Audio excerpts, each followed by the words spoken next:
Hello, and welcome back to another video. For those of you who are new to this brand new channel, I'm John Morgado. I'm a film photographer based out of Northern Virginia, and on today's video, I just wanted to talk a bit about my journey as a creative and how I ended up with film as my medium. I also took a trip to Chincoteague Island, which is by Chesapeake. I think I said it right. It's known for its horses, but I took a little day trip out there with my camera, did some filming, took some photos, and I'm gonna go ahead and share that side by side.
So for as long as I could remember, I've always had a natural inclination to want to create things.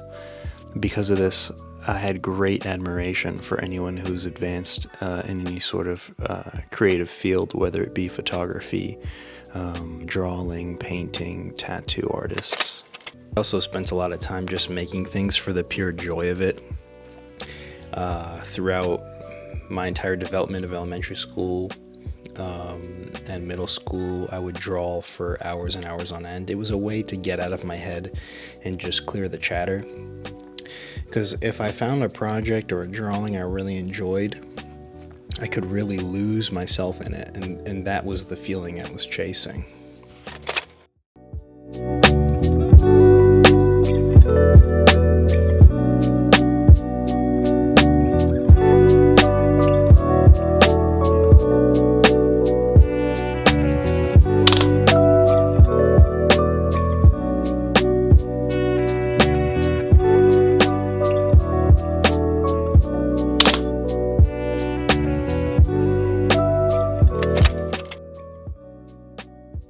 So like most creative types, as I got older, they told me that my creativity and desire to draw was completely useless because money is king. So, you slowly start to stop because spending your free time on something useless comes with a little bit of guilt. And it's hard to lose yourself into something when you also feel guilty about it at the same time. So that's not to say that my creativity just up and left. It took another form at the time, which was bodybuilding. And even though I didn't realize it, it did meet the same criteria as drawing did as a child. I got to take part in creating something, and I could become so involved in it that it would clear the chatter in my head.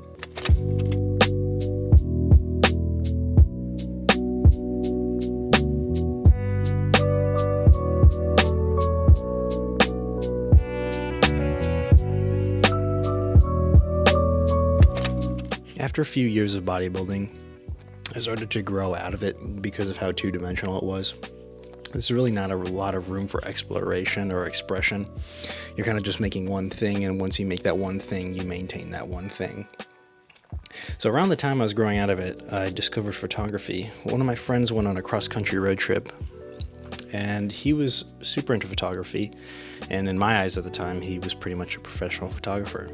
But looking through those photos, something clicked in my head where it was almost like the combination of this compact, like aesthetic, beautiful, portable thing, the camera, and then just the way they captured the images was done really well. Like I felt like I was there when I was looking at them, which made it click in my head as an artistic thing, because you can tell a story 1,000 different ways with just one frame, but they chose to do it that way.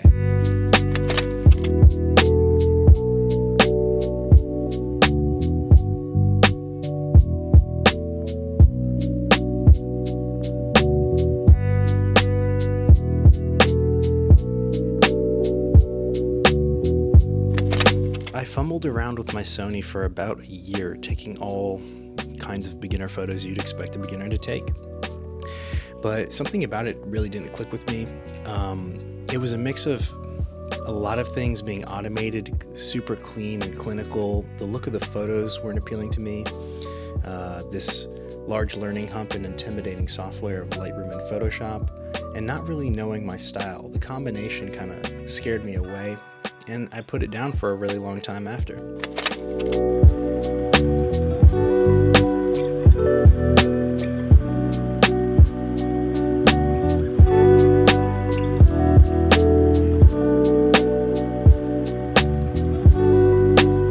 So I left photography alone for a while until I came across a Canon AE1. So the most notable difference between the Canon and my digital Sony was the Canon took all my attention. Every single setting was manual, and because of this, it had the same effect that bodybuilding and drawing had on me. With the added factor of film costing money every shot, every single one of my photos became much more intentional, which really honed in my skills.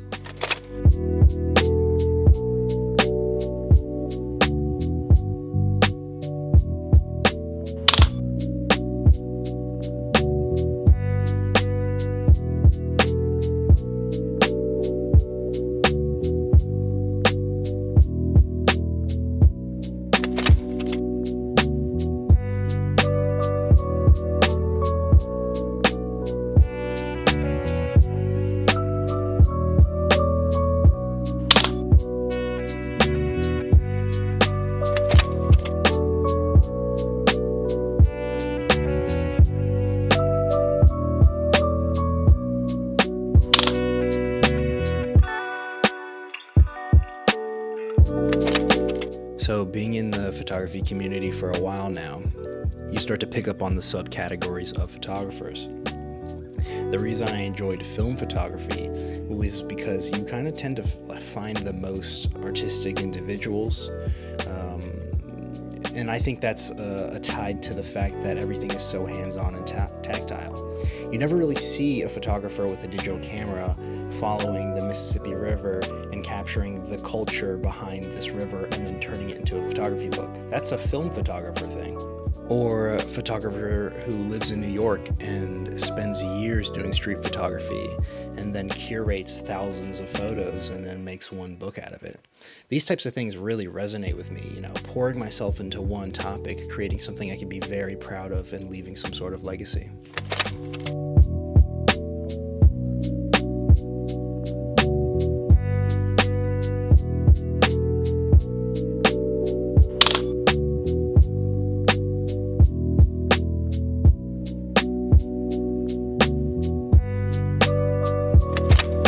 Film isn't better or worse than digital, it's really just its own thing, and really based on the preference of the individual. I'm just happy that I got to see it on its way out. I hope you guys enjoyed watching this video just as much as I enjoyed making it. If you did, go ahead and hit the like and subscribe button, I'd really appreciate it, and I'll see you guys on the next one.